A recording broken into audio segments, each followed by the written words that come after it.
ย่ำเฮามากรีดยางย่ำกลางคืนอีเห็นมันก็ออกมาหากินตามภาษาอีเห็นเฮาก็หากินตามภาษาเฮาแหละหาอยู่หากินต่างคนต่างทำมาหากินพุ่นน่ะมาหาอะไรคุบหนูคุบหยังอยู่มันก็อยู่ตามธรรมชาติของ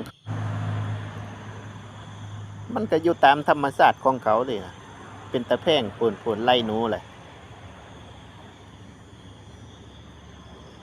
ถ้าคนเฮาบ่ไปทำลายเขาเขาก็อยู่กับคนคือกันนั่นแหละ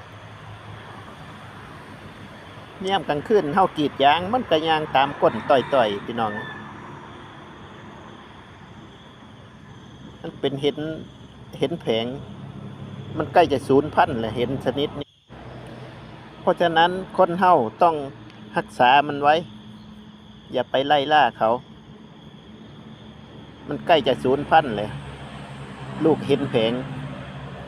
ต่อไปลูกหลานอาจจะบ่เห็นเพราะว่าคนเฮาไล่ล่ามันก็เป็นตาแพร่งนะพี่น้องเนาะ